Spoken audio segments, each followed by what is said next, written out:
pas? Tu me dis? Voilà, donc je vais pas vous faire.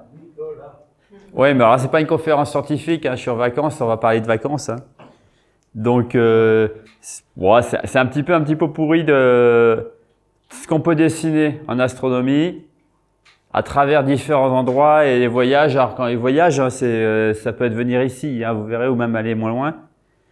Mais je vais un petit peu passer en revue les différents objets. On va commencer par la Lune, plutôt les éclipses de Lune pour parler de choses un peu plus d'événements, quoi. Le planétaire, des éclipses de Soleil, mais Serge en a déjà parlé un petit peu hier. Et puis ensuite, un peu le ciel profond et les comètes, où là, on va chercher des cieux vraiment plus noirs. Puis je finirai par des choses un petit peu insolites qui concernent éventuellement aussi ces rencontres. Donc, éclipse de lune, voyage. Alors là, j'irais, en fait, une éclipse de lune, on va pas forcément voyager pour une éclipse, mais profiter soit qu'on soit en voyage, soit qu'on au pied de chez soi. Et là, en l'occurrence, le voyage, il n'était pas très loin, mais je sais plus si Serge était là, peut-être aussi. Ah oui, ouais. Voilà. On est allé à l'observatoire qui est le plus proche, à 7 km de chez moi. Donc, j'ai quand même pris la voiture pour voyager, mais je suis pas allé très loin. Donc, c'était là en janvier 2019, à l'observatoire de Meudon, donc une éclipse totale de lune. Alors, ça se fait en photo, ce qui est à gauche, mais ça peut se faire en dessin et avec des instruments modestes. Là, c'est fait avec une simple paire de jumelles. Alors, il y avait le gros télescope que j'avais pris pour la photo, mais la simple paire de jumelles pour faire du dessin.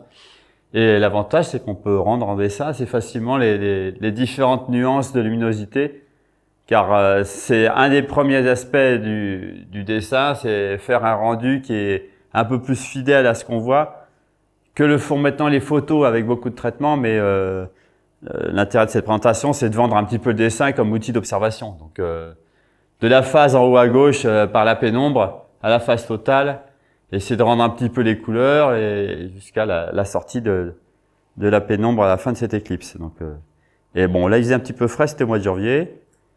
D'autres éclipses, il fait un petit peu chaud, plus chaud, donc là l'artiste Serge en action. Ah, c'était à Hawaï. Voilà, donc une éclipse au centre, au pied de mon immeuble.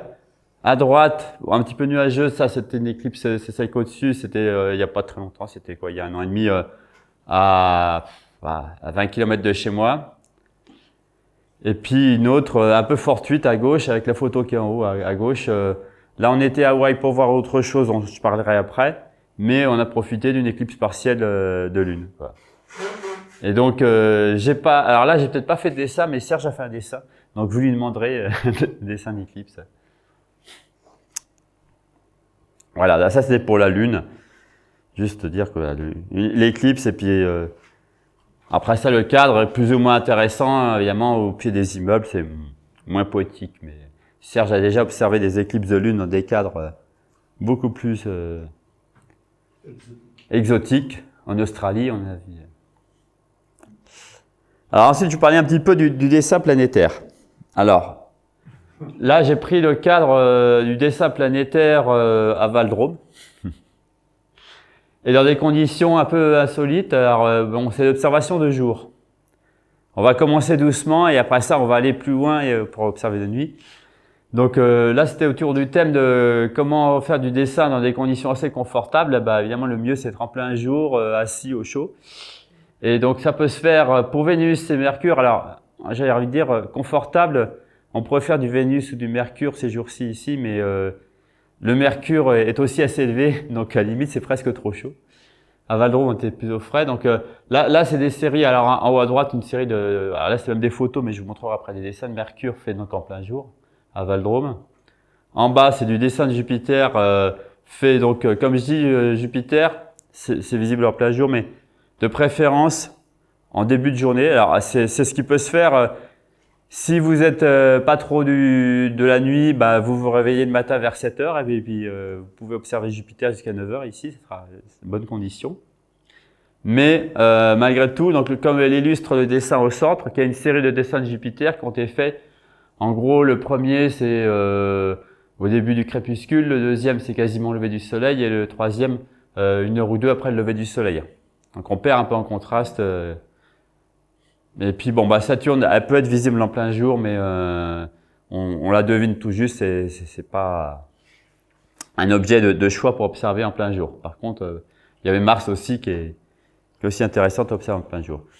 Alors là, je vous montre une série de dessins de Mercure, donc fait soit au crépuscule, soit en plein jour. Toute la série du bas a été faite donc à Val-d'Rôme en août 2013 vers 10 heures du matin. La série de gauche, par contre, alors là, j'ai pas montré une photo, mais ça, c'est l'occasion d'un voyage qui a duré quelques années pour moi. C'était donc à Honolulu pendant l'hiver 97-98 avec le 250, c'est fait de mon balcon. Mais étant donc au niveau du tropique, là, j'ai pu dessiner Mercure quasiment à peu près au lever du soleil quand elle était déjà à 20-25 degrés au-dessus de l'horizon. La difficulté de la planète Mercure, c'est qu'elle est jamais à plus de 25-26 degrés du soleil. Et de nos latitudes, quand elle est loin du soleil, en plus elle est très basse. Donc soit de nos latitudes, le mieux c'est d'observer en plein jour, ou sinon d'aller au tropique du Cancer, voire encore mieux au tropique du Capricorne, aux latitudes négatives vers le sud, parce que là les grandes élongations de Mercure sont mieux placées. Alors il y a Mercure qui est observable en plein jour, donc qui montre quelques marques d'albédo. Alors bon, il faut avoir des bonnes conditions, hein, mais on va remarquer que sur la série en bas à gauche, on voit à peu près les marques d'un jour à l'autre, parce que je sais pas si vous savez, mais Mercure, elle tourne très lentement sur elle-même. Elle fait en gros 3 tours sur elle-même quand on en fait 2 autour du Soleil, ce qui veut dire que d'un jour à l'autre, les marques qu'on voit sur Mercure ne changent pas beaucoup, quoi. Elles suivent la partie éclairée quasiment, quoi. Alors quant à Vénus, alors évidemment en plein jour. Alors là, je suis à l'extrême opposé des voyages. C'est comment observer Vénus en ne faisant pas plus d'1 mètre depuis éventuellement la fenêtre de l'appartement. Et là, c'est une série de Vénus qui était faite dans d'assez bonnes conditions. Donc en haut à gauche, c'est des photos et les autres, ce sont des dessins. Donc comme vous voyez, là, le challenge, c'était d'arriver à voir quasiment l'anneau complet de Vénus. Donc du fait de l'atmosphère, il y a la lumière du soleil qui diffuse tout autour de Vénus. Et donc ça, c'était quasiment en sortie de pandémie en 2020. Donc à ce moment-là, on voyageait pas beaucoup. Mais comme on voyageait pas beaucoup, il y avait pas beaucoup d'avions aussi.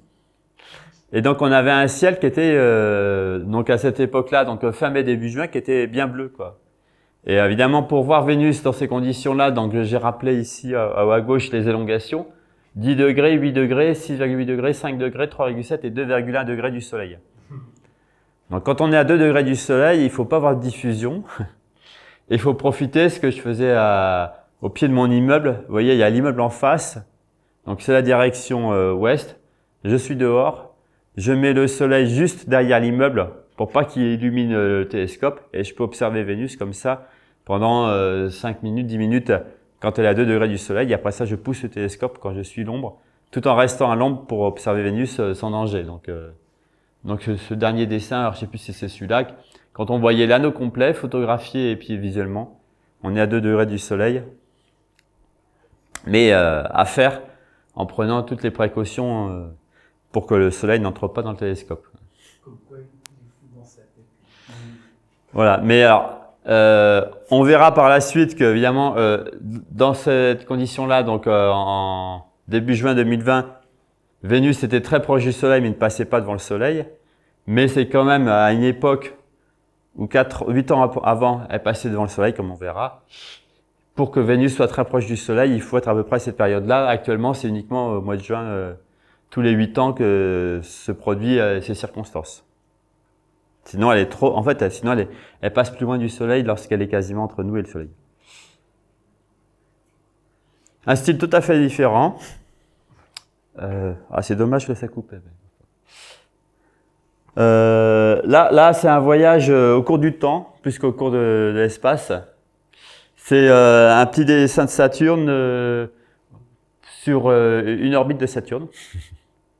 Donc, le premier dessin date de 1994. Celui qui est là, hop. Voilà, ici. 94, 95, passage dans le plan des anneaux de Saturne. Alors là, c'est fait avec différents télescopes. C'est fait avec un télescope de Premier, c'était un 20 cm avec un 25 cm. Il y a peut-être un ou deux télescopies qui a été fait avec un télescope de 60 cm. Et puis les derniers ont été faits avec mon 400. Donc ça vous montre un petit peu aussi la déclinaison de Saturne. Donc tout en haut, là, on est, alors je sais plus, c'est dans les années 2000, quand Saturne est haut dans le ciel, on voit la partie sud des anneaux parce que c'est dans le télescope, donc c'est inversé. 2009, on est repassé dans le plan des anneaux. Il y a quelques années, on voyait la partie nord. Et puis voilà, donc ça, c'était 2023. Nous, on est entre là et là. Et 2025, on va être là. Donc ça, c'est que des dessins de Saturne, fait à peu près sur le même gabarit, enfin, même dimension pour en linéaire. Donc voilà pour un jeu de patience, la planète Saturne lors de son périple autour du Soleil. Alors maintenant, j'en viens donc les voyages pour voir des événements particuliers. Donc je vous parlais de Vénus en 2020 qui était passée près du Soleil. Donc là, on a fait un voyage. On retrouve encore Serge en train d'observer. Alors en 2004, Vénus est passée une première fois devant le Soleil. Ça s'est reproduit en 2012 et la prochaine fois, c'est en 2117, quelque chose comme ça.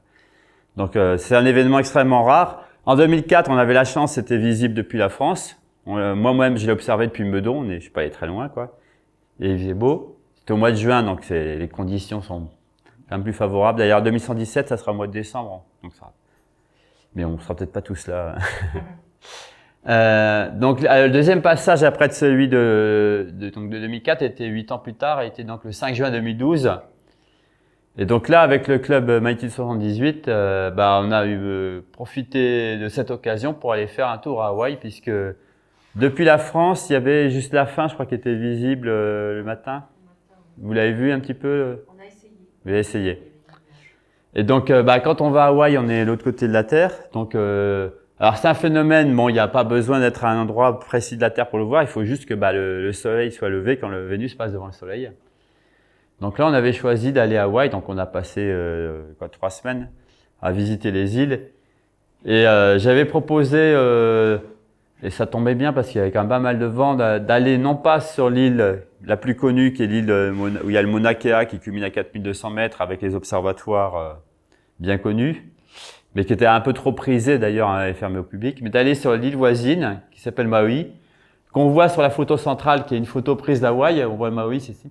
Donc il y a 2 sommets. Il y a le sommet ici qui est le Haleakala, qui comporte aussi des observatoires, mais un peu moins connus. Il y a le Pan Stars par exemple, mais sinon c'est des observatoires militaires qui culminent malgré tout à 3000 mètres, donc on est au-dessus de la mer de nuages, et qui, étant un peu plus à l'ouest, permettait de voir un peu mieux le passage de Vénus devant le Soleil, puisqu'il s'est terminé peu de temps avant cette photo-là, donc quand le Soleil n'était plus qu'à quelques degrés de l'horizon. Donc là, on s'était mis... alors on s'était pas mis finalement... On aurait pu se mettre à l'observatoire, mais il y avait tellement de vent qu'on s'est mis au bord de la route, là, pour être un peu abrité du vent. Et on a fait donc... on a observé le passage de Vénus devant le Soleil. Et là, toute la séquence réalisée au dessin. Donc la première série en haut, alors j'ai mis en heure TU, c'était entre le 5 et le 6 juin. Donc au début, c'est Vénus qui commence à rentrer devant le Soleil. Alors tout l'intérêt là du dessin, et qui est très difficile à rendre en photo maintenant, on y arrive, mais c'est qu'il y a une particularité lorsque Vénus passe devant le Soleil, un petit peu à l'image du dessin de Vénus que je vous ai montré tout à l'heure, c'est que comme il y a une atmosphère, lorsqu'elle commence à rentrer devant le Soleil, on voit apparaître des petites zones claires ici, donc là, notamment près du pôle, il y a un renforcement près du pôle, où la lumière du Soleil est réfractée par l'atmosphère de Vénus. Et donc, ce qui permet de voir un peu ce petit liseré, qui est la trace de l'atmosphère de Vénus, qui est relativement dense. Et en fait, après ça, la température au pôle de l'atmosphère de Vénus, c'est pas exactement la même qu'à l'équateur. C'est pour ça qu'en fait, ce liseré ici n'est pas homogène. Il est plus renforcé au niveau des pôles, quoi. Donc c'est un phénomène intéressant à voir, et évidemment qui est difficile à rendre autrement, je dirais qu'en dessin, parce qu'on a quand même une très grande différence de luminosité entre la surface du Soleil et puis ce petit liseré, qui malgré tout était observé avec un filtre solaire, hein. Donc évidemment, il n'est pas question là d'observer que Vénus s'enfiltre quand elle est à quelques fractions de minutes d'arc du bord du Soleil, mais il faut se rendre compte que ce petit liseré, on le voit quand même avec un filtre qui laisse passer qu'un 100 millième de la lumière de Vénus ou du Soleil. Donc en fait, il serait très brillant si on pouvait le voir, si on pouvait masquer le soleil. Et puis évidemment la sortie, après ça, donc la séquence de sortie, on voit à nouveau avec le renforcement au pôle, donc ce liseré. Voilà, alors pour ceux qui ont raté ça, malheureusement, c'est dans longtemps. Voilà, donc un voyage pour voir passer Vénus devant le Soleil. Alors nous, on n'a pas eu les déboires de, je sais plus si c'est Le Gentil au XVIIIe siècle, qui a voulu aller observer ça du côté de la Réunion, je crois, et qui en a raté un passage. Et puis bon, bah, je suis pas un historien, mais il y a toute une histoire autour de ça. Donc, il a. Alors bon, là, j'ai pas de dessin par contre. Un autre voyage de la même année 2012.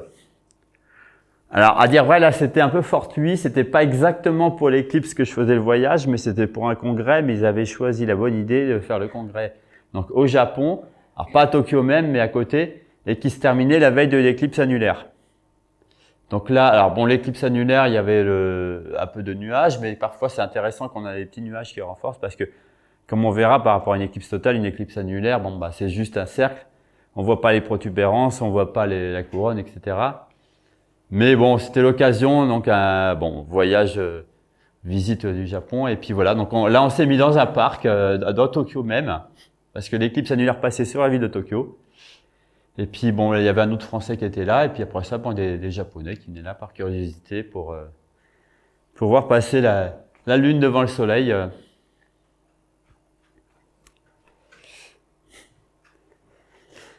Et alors maintenant, voilà, donc un des voyages de magnitude 78. Donc là, on va parler un peu de l'éclipse de 2017, donc voyage aux États-Unis. C'est celui que Serge a un petit peu moins apprécié, mais on a quand même eu des paysages sympathiques. Donc en bas, c'est le Mont Sainte-Hélène, donc l'occasion de découvrir un pays. Donc un voyage, quand on fait souvent, comme disait Serge hier, on fait des voyages. Alors le précédent, c'était un voyage pour un congrès, un voyage scientifique, mais là, c'est typiquement, on part 3 semaines pour visiter une région du monde. Et puis la cerise sur le gâteau, c'est l'éclipse, en espérant qu'on va en profiter sans trop de nuages.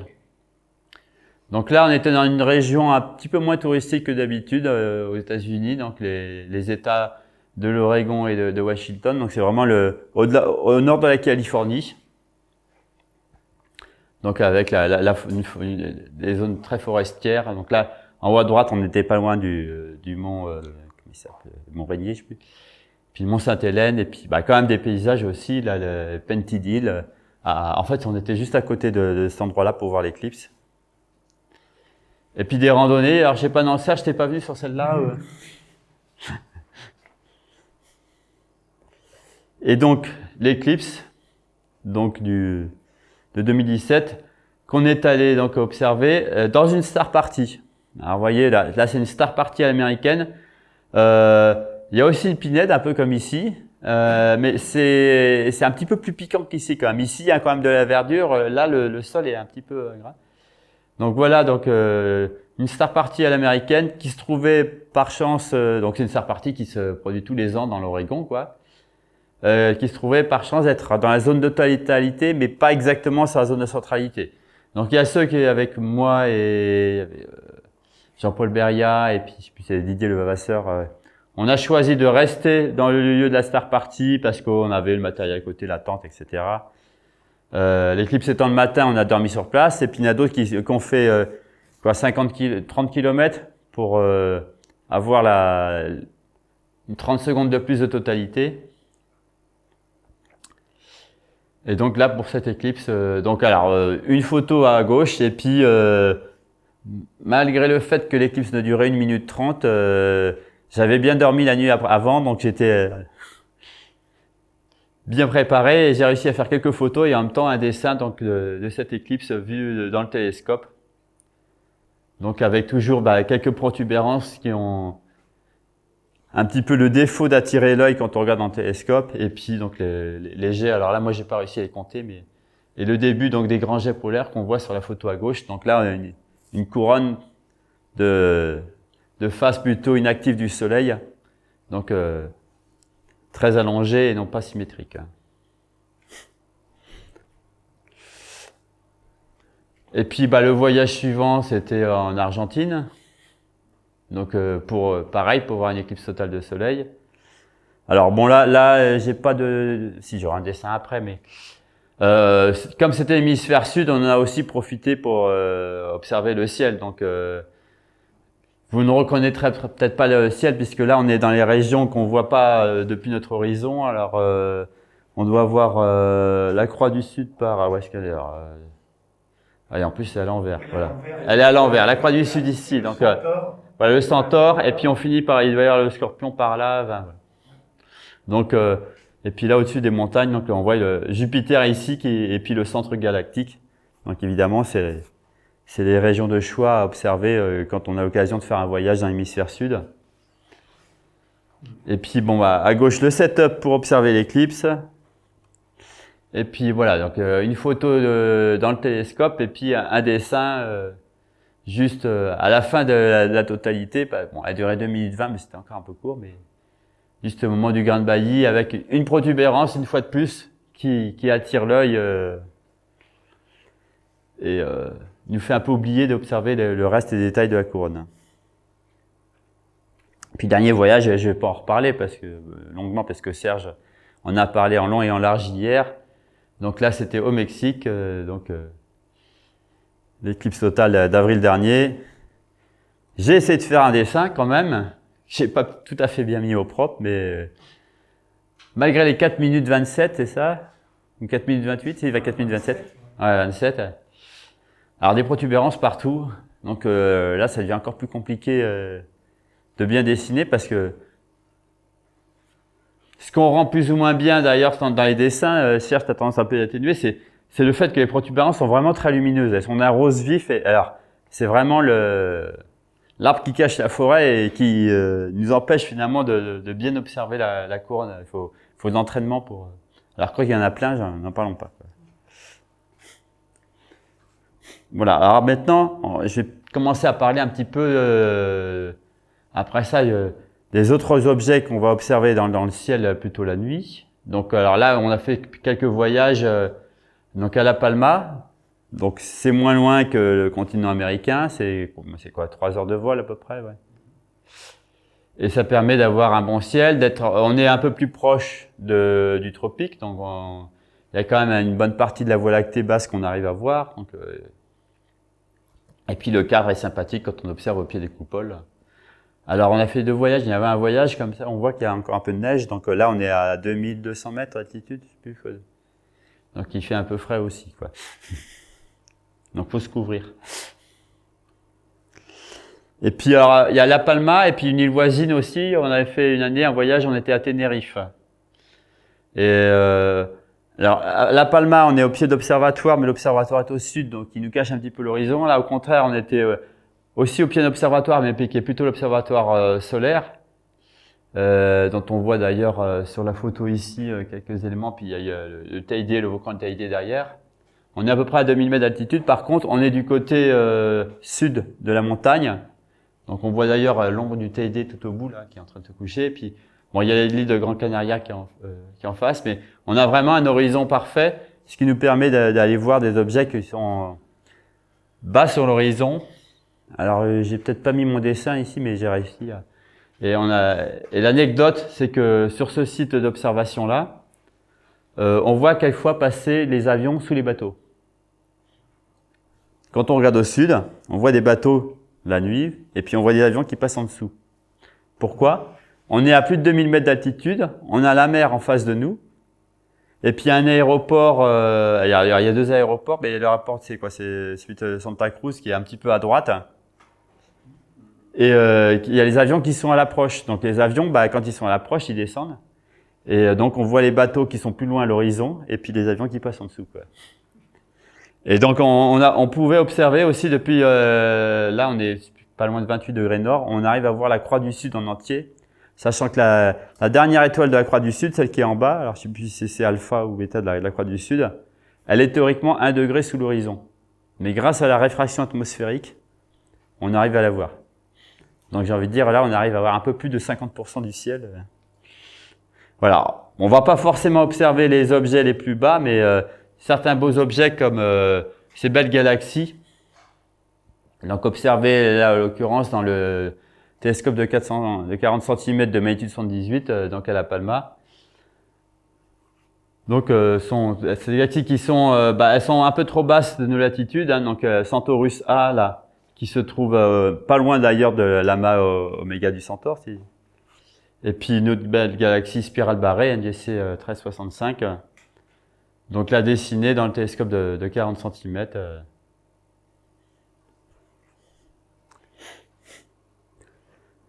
Alors ensuite, pour aller plus au sud, on va chercher le tropique du Capricorne. Donc il y avait l'Argentine, mais il y a aussi la Namibie. Alors le voyage qu'on avait fait en Namibie, c'était vraiment un voyage, alors nature évidemment. Au centre, quand on va en Namibie, si on fait pas Etosha, c'est un petit peu dommage. Hein, donc voir une faune un petit peu différente de celle qu'on a ici. Et puis on emmène aussi des télescopes pour profiter du ciel, donc de l'hémisphère sud. Donc quelques bivouacs, toujours moi c'est mon petit télescope de 20 cm. Bon. Pardon. Et Pierre, voilà, voilà. Alors je sais pas s'il a la cravate, là je l'ai pris de dos. Voilà. Et donc des bivouacs. Alors là, bon, c'est des campings quand même parce qu'il vaut mieux être dans des campings, dans des zones un petit peu protégées parce que si ces animaux-là passent à côté de la tente la nuit, on n'est pas très rassuré, quoi. Ça peut arriver. Ça vous est arrivé, je crois, vous, d'avoir des éléphants qui passent par la nuit. Ouais. Donc, alors, il y a le bivouac ici à gauche. Là, on était dans le grand parc d'Etosha. En fait, c'est une grande réserve. Il y a comment on appelle ça, des espèces de camps où on est autorisé à rester la nuit. C'est-à-dire qu'en fait, on rentre dans un parc, donc il y a une entrée, il y a des règles, et on n'est pas autorisé après 18 heures à rester à l'extérieur des camps. C'est-à-dire que la nuit, la majorité du parc, c'est exclusivement pour les animaux. Surtout que il y a des éléphants et d'autres qui font pas mal de chemin pendant la nuit, et évidemment, il est hors de question de rester sur leurs traces. Et puis bon, là on voit surtout des herbivores, mais il y a aussi des carnivores comme des lions, des léopards, etc., quoi. Donc là, on était, alors, c'était quoi, Oliphantrus, je crois que ça s'appelait c'était un de ces, comment on appelle ça, ces enclos où on reste la nuit. Et à dire vrai, dans le passé, la dalle de béton sur laquelle on est, qui est pas mal pour installer nos télescopes, elle avait servi malheureusement à l'abattage des éléphants. Maintenant ils sont protégés, quoi. Donc on a planté nos tentes et puis on a une belle dalle de béton pour poser les télescopes et puis passer la nuit à observer, quoi. Au son des animaux au loin qui passent à côté du camp, quoi. Et donc voilà, quelques dessins. Alors à droite, évidemment, les deux objets phares dans l'hémisphère sud. Donc je dirais une des plus grandes nébuleuses du ciel, qui est la nébuleuse Eta de la Carène à droite. Donc là, ça fait quasiment 2 degrés à peu près d'en bas. Donc je dirais la nébuleuse d'Orion, c'est un quart de cette nébuleuse, hein, même moins dans. Donc ça, c'est fait avec un télescope de 20 cm. Et puis au centre, donc là, plutôt à fort grossissement, c'est encore une plus grande nébuleuse du ciel, mais elle se trouve pas dans notre galaxie, ça. C'est la nébuleuse de la Tarentule qui se trouve dans le grand nuage de Magellan. Alors ça, évidemment, ça, je dirais, c'est les deux incontournables, hein, quand on regarde dans les ciels de l'hémisphère sud. Parmi les nébuleuses les plus spectaculaires. Donc, la nébuleuse de la Tarentule. Donc, on arrive à détailler la nébuleuse dans un télescope. Alors là, je sais plus quel grossissement j'avais, mais il faut grossir un petit peu, quoi, un grossissement de 100 à 200 fois, quoi. Et bien qu'elle soit dans une autre galaxie, c'est-à-dire qu'en fait, si on mettait la nébuleuse de la Tarentule à la place de la nébuleuse d'Orion, ce serait un festival, quoi. Et puis là, alors ça, c'était pas tout à fait prévu, mais on a profité d'une belle comète que les gens ne connaissent pas beaucoup parce qu'elle était surtout visible de l'hémisphère sud et qui avait un peu la particularité d'avoir deux queues qui étaient perpendiculaires l'une à l'autre. Elle venait de passer au périhélie assez proche du Soleil. C'était la comète 2014 Q1, elle s'appelait Pan-STARRS, mais elle était de magnitude, je sais plus, 4,5, 5. Voilà.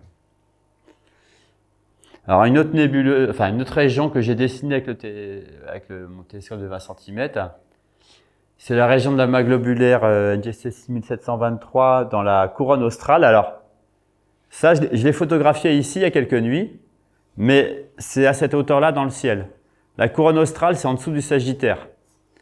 Alors, quand on a une bonne transparence ici, on commence à deviner. Mais là-bas, comme c'est, je dirais, 40 degrés plus haut, c'est bien plus spectaculaire. Et c'est une région qui est intéressante, c'est-à-dire que là, on voit les 3 étoiles, celle-ci, celle-ci et celle-ci sont des étoiles qui forment une partie de la couronne australe. Hein. Donc là, on a un champ, donc ça fait 1 degré, ça. Donc on est quasiment 1 degré par 1,5 degré. Hein. Et on a un amas globulaire à ISS 6723 haut, des nébuleuses brillantes ici, et en plus des nébuleuses sombres. Donc c'est une région qui est quand même assez jolie à voir au télescope parce que on mélange tout. Hein. Il y a amas d'étoiles, nébuleuses brillantes et nébuleuses sombres, quoi. Alors un autre voyage aussi, j'en avais déjà parlé pour le passage de Vénus devant le Soleil, mais aussi pour profiter du ciel. Et évidemment, quand on va dans un pays qui est connu pour avoir son observatoire, c'est quand même un lieu incontournable. On en est passé voir donc les télescopes au Mauna Kea, cette fois-ci sur la grande île d'Hawaï, donc en 2012. Et puis on en a profité aussi pour observer. Alors, ici on a monté les télescopes sur, finalement, Serge Dirac, c'était au pied du CFH qu'on avait les meilleurs cieux. Moi, je trouvais qu'ici on avait un ciel qui était pas mal aussi. Là, on est à 3000 mètres d'altitude, ce qui est un peu le camp de base d'Hawaï. C'est-à-dire que l'observatoire est à 4200 mètres d'altitude, mais ce qu'on peut appeler le camp de base, c'est le lieu où on dort, enfin, les astronomes en mission dorment et puis et prennent leur repas, qui se trouve à 3000 mètres. C'est-à-dire qu'il y a une règle d'ailleurs là-bas, quand on n'a pas le droit de passer plus de 12 heures au-dessus de 3000 mètres pour des raisons de sécurité. Parce qu'à 4200 mètres, on peut commencer, surtout si on n'est pas accoutumé à acclimater à l'altitude, à se sentir mal. Donc ça arrive souvent qu'il y ait des gens qui ont besoin de redescendre même plus tôt que prévu du sommet. Et puis comme on est un petit peu moins en altitude, il y a un petit peu plus d'oxygène et en fait on profite éventuellement un peu mieux du ciel. Serge dira qu'à 4000 mètres, tu as trouvé que c'était presque mieux, non? C'était fabuleux. En fait, c'est un petit peu le... Il y a deux phénomènes qui s'opposent. Il y a le fait que quand on monte en altitude, on a une meilleure transparence, donc évidemment, normalement on voit plus d'étoiles. D'ailleurs, le Sky Quality Meter qui permet de mesurer la luminosité du fond de ciel montre que le ciel est plus brillant au sommet qu'à 3000 mètres, mais il est plus brillant parce qu'en fait, il y a moins d'absorption. Donc c'est pas parce qu'on a un SQM de 21,5 au sommet contre 21,7 à 3000 mètres que le ciel est moins bon au sommet. C'est vraiment parce que faut savoir que au zénith, en gros, sur Terre, on a 0,2 à 0,3 magnitude d'absorption. C'est-à-dire que si on était dans l'espace, tout serait 0,2 à 0,3 magnitude plus brillant, quoi. Donc on se rapproche de l'espace. À 4200 mètres, on a déjà plus que 60% d'atmosphère au-dessus de nous. Mais évidemment, ça c'est le pour, et puis le contre, évidemment, à 60% d'atmosphère, on respire moins, quoi. Donc il faut être un peu acclimaté, c'est-à-dire que peut-être que la première nuit, on est moins habitué. Et puis on a moins de globules rouges, et donc ça peut affecter aussi la vision nocturne. Ce que ça affecte aussi un petit peu, c'est aussi notre entrain, le dynamisme pour observer. C'est-à-dire que quand on est à 4200 mètres, on court pas à la même vitesse que quand on est au niveau de la mer, quoi. On s'essouffle plus, et puis on met plus de temps aussi à s'habituer à l'obscurité. Moi, j'ai remarqué que là, si vous venez la nuit aux toilettes et vous attendez 5 minutes dehors, vous commencerez à peu près à revoir bien la Voie lactée. Quand on est à 4200 mètres, il faut attendre un peu plus pour arriver à... Quand on sort, on est d'une salle éclairée, on sort, on voit à peine 2-3 étoiles et... Tout ça parce qu'il y a moins d'oxygène. Mais ceci dit, on a eu je crois que c'est là finalement que j'ai trouvé qu'on avait là à 3000 mètres, il y avait une nuit qu'on avait le meilleur des cieux, quoi. Et alors c'était pas bon. Au passage, là j'ai pris une petite photo on a aussi visité les volcans, mais là on est pas loin du niveau de la mer, avec le Sagittaire qui se lève au-dessus des coulées de lave. Mais bon, là il y a un petit peu de pollution lumineuse naturelle. Et voilà donc des dessins que j'ai fait avec le télescope de 20 cm, donc à 3000 mètres. Et j'ai pas encore réussi à retrouver des conditions pareilles. Là, limite, c'est la qualité du ciel plus que la taille d'instrument qui importe pour voir ces nébuleuses sombres. Donc, bon, vous reconnaissez à gauche donc la Trifide, avec même une impression de voir la différence de couleur entre la partie où il y a le trèfle ici et puis la partie plutôt bleutée en dessous. Et puis d'autres nébuleuses, comme la nébuleuse du Serpent dans le Fucus. Et là, la nébuleuse, alors là, elle est à l'envers, mais du Perroquet aussi, là, c'est Barnard 87, je crois. Ça n'arrête pas quand on scanne la Voie lactée vers le centre galactique, qui est malgré tout un peu plus haut qu'ici. C'est une alternance de zones sombres et de zones brillantes et je dirais, peu importe le diamètre de l'instrument, on voit ça aux jumelles comme au télescope et c'est là qu'on voit qu'on a un ciel de très bonne transparence, quoi. Alors évidemment, il y a un autre site aussi où on est allé chercher un bon ciel. Alors je sais pas s'il était aussi bon que celui d'Hawaï finalement. Là, c'était au Chili. Donc là, en bas, on est à 4600 mètres d'altitude. Alors on n'a pas dormi là, hein, mais là, on commence à sentir le manque d'oxygène. Mais par contre, là, par contre, c'est quand on a, je crois, bivouaqué à côté de l'observatoire de la Silla. Voilà. Donc l'observatoire de la Silla qui est au fond, puis nous, on va dormir un petit peu dans la pampa chilienne et profiter là, d'un bon ciel. On est pas loin de 2000 mètres d'altitude malgré tout. Et puis un autre bivouac un peu plus tard aussi. Alors il y en a plusieurs. Alors à propos d'observatoire, donc là cet autre bivouac qu'on a ici sur la colline ici, vu au télescope qui se reflète dans le miroir, le télescope de l'observatoire du VLT. Donc alors c'était une période de mauvais temps, comme vous voyez, il y a des nuages. C'est parmi les 10 jours de l'année où il y a un peu trop de nuages, un peu trop de vent, et ils n'ont pas ouvert les coupoles. Mais malgré tout, nous on a trouvé alors j'ai pas une photo panoramique, le petit recoin, il y avait quelques rochers qui nous abritaient du vent, et on a réussi à observer donc quasiment au pied du VLT. Donc là, on voit il y a un peu des nuages au début de la nuit. Alors après ça, reconnaître là-dessus, il y aura Vénus ici, puis je crois qu'il y a la constellation d'Orion qui est par là, à l'envers. C'est fou ça. Ouais. Il y avait le coucher du soleil avec Orion au-dessus. Voilà. Et donc, vous voyez, il y a quelques nuages, et puis je dirais pas un petit peu comme ici, mais on a eu un peu de rosée sur certaines parties. Justement, moi, sur mon petit tapis bleu, là, ici, là. En fin de nuit, il y avait un peu de rosée, quoi. Alors que là, on est vraiment dans la partie la plus sèche du désert d'Atacama. Tout à l'heure, au pied de la Silla, on voyait des petits buissons. Là, il y a que des cailloux. Il n'y a pas la moindre insecte, la moindre verdure. Et on a eu de la rosée, quoi. Et un autre bivouac qu'on avait fait ici. Alors là, c'était en chemin, un peu entre les deux. C'était en redescendant des hauts plateaux. Et puis bon, par contre, là, il y avait je sais plus si on a parlé, un petit train qui passait à côté. Mieux valait pas qu'il se renverse sur notre bivouac parce que là, on voit pas, mais les citernes rouges que vous voyez, c'est de l'acide sulfurique. Donc en fait, c'est pour exploiter les mines. Et en fait, d'ailleurs, il y avait une mine qui était un petit peu en hauteur, pas loin, donc on voyait un peu ça faisait un peu de pollution lumineuse, mais on avait quand même un très beau ciel. Et puis c'est encore sous ces cieux-là qu'on a pu dessiner à nouveau la tarentule que j'ai remonté tout à l'heure. Et puis le grand nuage de Magellan. Donc là, c'est un dessin global du grand nuage de Magellan, dessiné point par point au télescope, où j'ai essayé de pointer différentes nébuleuses. La nébuleuse à tarentule, elle est ici, vous voyez. Et puis il y a tout un tas d'autres nébuleuses. Et puis quelquefois, il y a des petits amas globulaires à droite à gauche. Hein, donc le nuage de Magellan, c'est une fourmilière de nébuleuses. Donc on peut y passer des nuits au télescope et à dessiner. Ça a été fait sur 3-4 nuits déjà, le dessin de droite. Hein.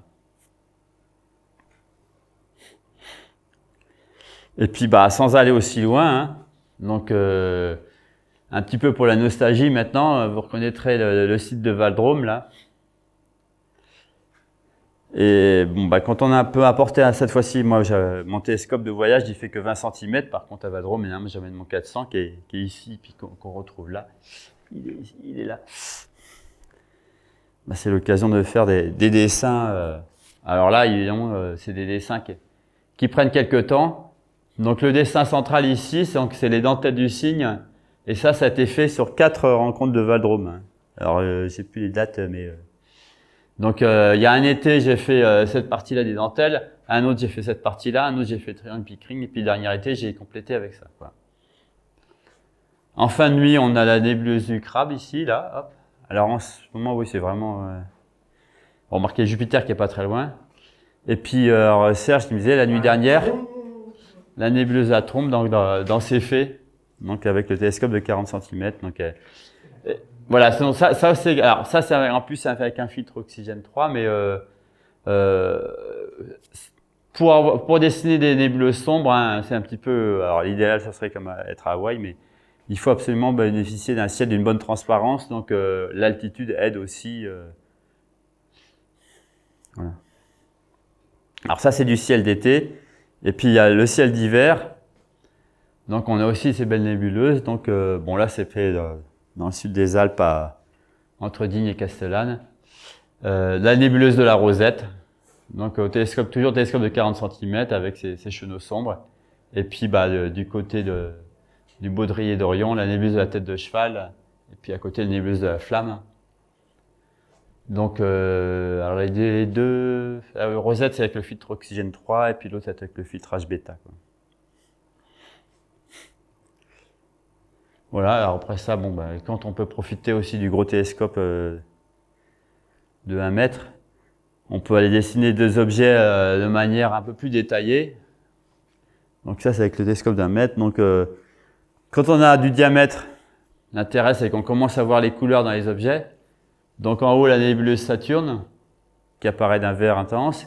Une autre nébuleuse ici, alors là, je ne sais plus laquelle c'est NGC 40 dont on voit du rouge sur les extensions, les parties extérieures. Et puis après ça, donc avec un filtre, la nébuleuse du Croissant, en bas à gauche, donc NGC 6888 qui est pas loin de Gamma du Cygne.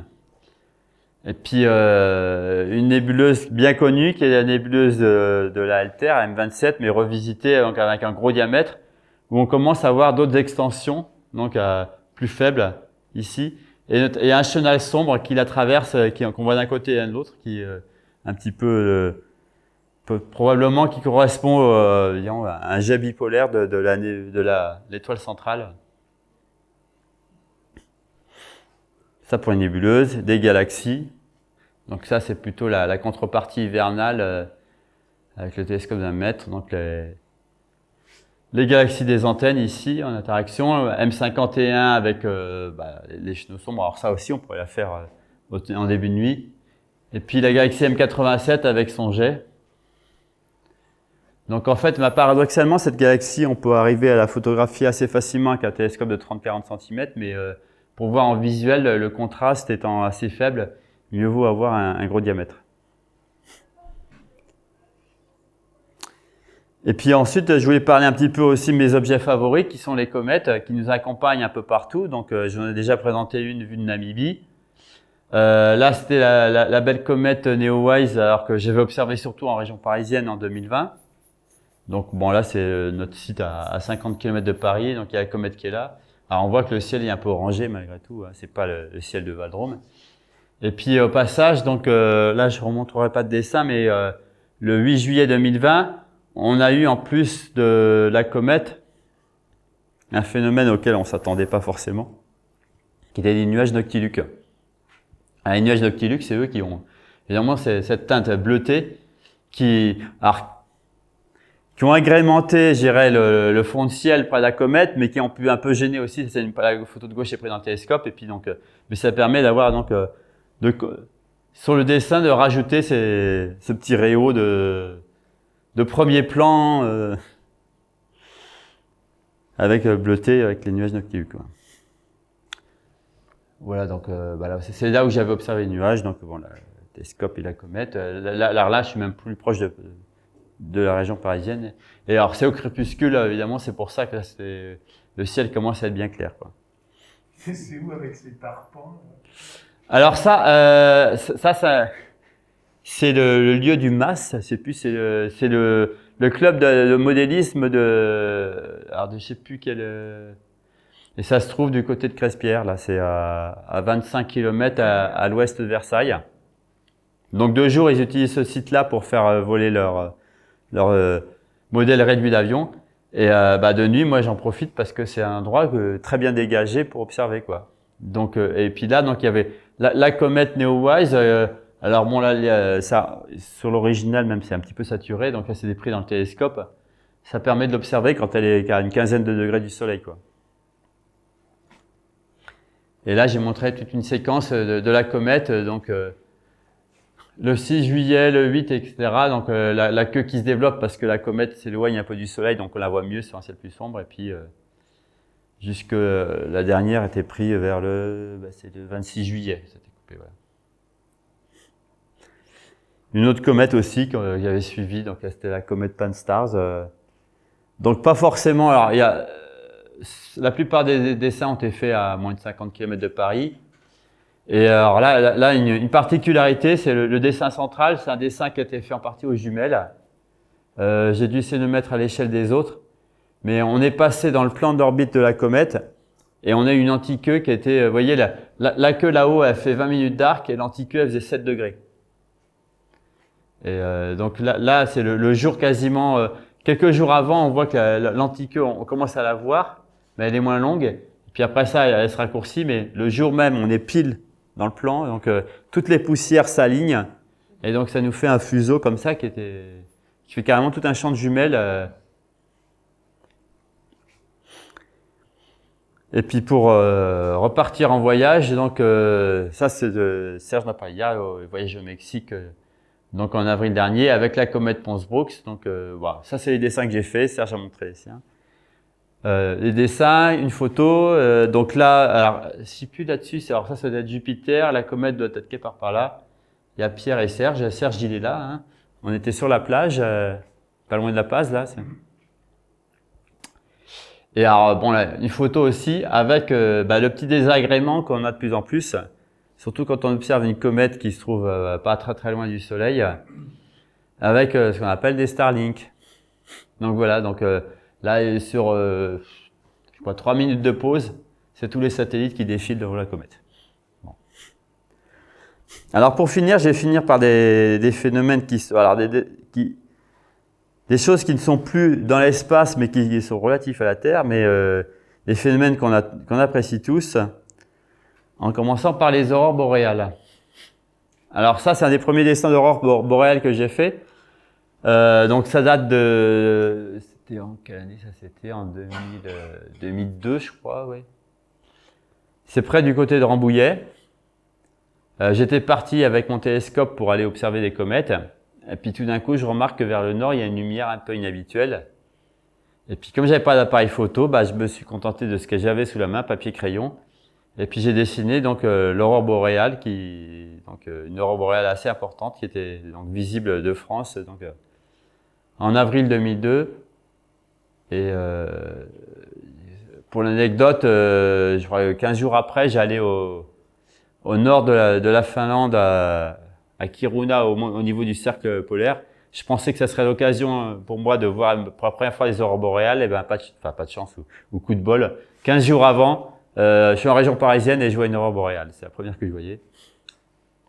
Pas tout à fait. Aussi, c'est la première quand même. Voilà, donc la partie rouge qui est en haut et puis la partie verte en bas.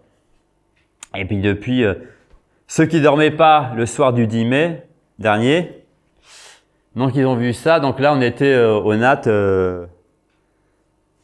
On a profité pendant toute une nuit d'un festival d'aurore boréale. Donc des photos à gauche et puis donc un dessin avec un petit cirrus qui traite quelques nuages. La partie verte en bas et la partie rouge au-dessus. Alors évidemment, les photos, elles sont extrêmement sensibles aux couleurs, mais l'avantage du dessin, quand on le fait évidemment sur le champ, c'est de se rappeler, est-ce que finalement le rouge, on le voyait à l'œil nu ou je voyais que sur les photos? Quand je l'ai dessiné, si je l'ai dessiné et que j'ai mis qu'il y avait du rouge, c'est que je voyais à l'œil nu, quoi. Et donc le vert en bas, quoi. Alors là, les conditions étaient assez favorables dans le mois de mai, mais il y a d'autres conditions, parfois un petit peu plus confortables mais insolites pour observer les aurores boréales. C'est quand on est assis dans un siège, dans un avion, surtout donc sur les vols transatlantiques du retour de la côte ouest des États-Unis, on passe au niveau souvent du cercle polaire. Et sauf si on fait un vol aux côtés du solstice d'été où il fait tout le temps jour. Sinon, on a de fortes chances d'assister à des aurores boréales, même si l'activité aurorale n'est pas très importante. Et donc là, c'est un vol Los Angeles-Paris en 2005. Alors, à cette époque-là, j'avais pas encore de photo d'appareil numérique. Donc, ces deux photos que vous voyez ici, c'était des poses de l'ordre de 1 à 4 secondes avec un appareil argentique. Donc, l'appareil contre le hublot. Mais évidemment, bon là, j'ai trouvé que j'avais l'appareil sous la main, mais sinon, un autre moyen c'est de retranscrire ça en dessin. Donc vous voyez bien l'œil de l'avion. Après ça, il y en a peut-être qui reconnaîtront le modèle de réacteur, mais et puis l'aurore boréale. Et puis voilà. Donc après ça, donc on voit ici un peu la photo, le bout de l'aile, et puis l'aurore qui change rapidement, quoi. Donc et un autre exemple. Donc là, c'était à droite, c'était le retour de notre éclipse en Oregon. On a aussi profité d'une aurore boréale vue d'avion, quoi. Et il n'y a pas que des aurores boréales, il y a aussi d'autres phénomènes dont je parlais un petit peu tout à l'heure, qui sont intéressants à voir autour du solstice d'été, ce sont les nuages noctiluques. Alors, est-ce que parmi vous, il y en a qui n'en ont pas vu? Il y en a, je sais qu'il y en a qui, à droite, ils en ont vu, mais les nuages noctiluques. Alors, noctiluques ou noctulescents, vous avez jamais eu l'occasion d'en voir? Donc ça, c'est pris au-dessus du château de Versailles. Alors là, bon, évidemment, donc vous avez des nuages classiques ici, et vous avez ces nuages bleutés là. Alors, ce sont des nuages qui sont beaucoup plus hauts en altitude. Ils sont autour de 80 à 100 km d'altitude. Alors que nos nuages, à nous, ils culminent, les plus gros cumulonimbus, à 10 voire 15 km. Et c'est des nuages donc, qui sont visibles presque exclusivement autour du solstice d'été. Parce qu'en fait, il se trouve qu'à cette altitude-là, au solstice d'été, il fait plus froid qu'en moyenne. Alors, on ne sait pas trop qu'est-ce qui les crée à l'origine. C'est des nuages qui sont formés de cristaux de glace. Mais il faut que la vapeur d'eau arrive à monter aussi haut en altitude pour qu'ils soient visibles, quoi. Et donc ça, voilà, après ça, c'est l'occasion aussi d'avoir un premier plan. Ils sont assez brillants. Donc ça, c'était en 2021, je crois. Et puis, récemment, j'en ai revu aussi. Alors, un peu plus discret. Donc ça, c'était le 14 juillet dernier. Alors, de ce côté-là, donc on les voit un petit peu, ces nuages, vous voyez, donc au crépuscule, mais on commence à voir des étoiles. Hein. On les photographie vraiment quand il fait pas encore complètement nuit, mais la nuit est déjà assez avancée puisqu'on voit des étoiles. Alors, l'anecdote, c'était le 14 juillet. Alors, de ce côté-là, direction, donc là où le soleil s'est couché, nord-nord-ouest, il y a des nuages noctiluques. L'autre côté, il y avait les feux d'artifice. Et puis moi, j'observais côté ouest la comète Olbers. Donc, c'est la deuxième fois, en fait, où je vois à la fois les nuages noctiluques et une comète. Alors, cette fois-ci, la comète était un petit peu décalée par rapport aux nuages noctiluques, mais bon. Et pour terminer, encore autre chose dans le phénomène atmosphérique. Ceux qui ne sont pas couchés trop tôt, le 2 août dernier, on a eu droit, alors là j'ai mis grossièrement, j'ai photographié le dessin que j'ai fait, de l'erglo. Mais un erglo presque similaire à une aurore, qui était donc après la soirée orageuse du 2 août dernier, donc à partir de 11h30 à peu près. Donc ce dessin, je l'ai fait à minuit. Donc on a ici donc Pégase qui se lève, le cygne, l'aigle et tout ça. Et surtout du côté de Cassiopée ici, ces bandes, alors à l'œil nu, ça faisait des bandes claires, un peu plus claires. Certains ont cru que c'était des cirrus. Mais quand on prenait en photo, voilà ce que ça donnait. Donc on a ici la galaxie d'Andromède, on a Cassiopée qui est par là. On a ces bandes vertes, même avec des franges rougeâtres. Un petit peu comme les couleurs qu'on a aussi pour les aurores boréales. Et alors là, la question de savoir pourquoi est-ce que ça a été extrêmement brillant à ce moment-là, mais moi je pense que c'était un peu lié à l'activité orageuse qu'on a eue, mais voilà. Et donc Serge aussi les a dessinés, on attend de voir. Donc on voyait ces bandes-là qui, contrairement aux aurores où ça peut évoluer assez rapidement, là ça met plusieurs minutes à évoluer. Alors sur un quart d'heure, ça se déforme un peu, mais parfois c'est quand même relativement lent et c'est presque la rotation du ciel derrière qui donne l'impression que ça se déplace, quoi. Voilà, et puis bon, un petit peu, voilà, un panel de tout ce qu'on peut dessiner dans le ciel. Et voilà, bon, juste pour terminer, je disais, continuez à faire des observations. En ce moment, on a une belle comète, là c'est des photos que j'ai prises, alors je sais plus si c'est le 4 août et puis le 8 août de la comète Olbers. Et puis, bon, j'ai fait des dessins, mais j'ai pas encore le temps de les mettre au propre. Voilà, donc au passage, j'ai traité cette image cet après-midi, et là j'ai découvert que, alors bon là ça rend mal parce que mais pour le voir sur l'écran, il y avait un décrochement de la queue de plasma ici, hop, qu'il n'y avait pas d'ailleurs quelques nuits avant. Donc en fait c'est une comète qui est assez active. Donc ça vaut le coup d'observer tous les soirs. Et t'as un peu de verre là dans la comète. Voilà, il y a le verre, on a ici le verre de la chevelure, la queue de poussière qui fait un panache qui part quasiment perpendiculaire ici, qui va jusque là, et la queue de plasma sinueuse au milieu de ça, donc dont la forme change tous les jours, quoi. C'est un petit peu lié aussi à l'activité solaire en ce moment qui est un petit peu qui fait que le vent solaire est un peu turbulent et donc les queues de plasma des comètes sont assez agitées en ce moment. Voilà. Fabuleux. Bien. Trop fort le Nicolas. Trop fort. Ah, c'est beau. L'occasion de commencer à montrer ce qu'on fait ici à Astrociel 2024. Putain, j'ai toujours pas mis au propre le. Qu'est-ce que tu fais? Mais qu'est-ce que tu fais? Là, je fais les autres. Oui, alors mon dessin,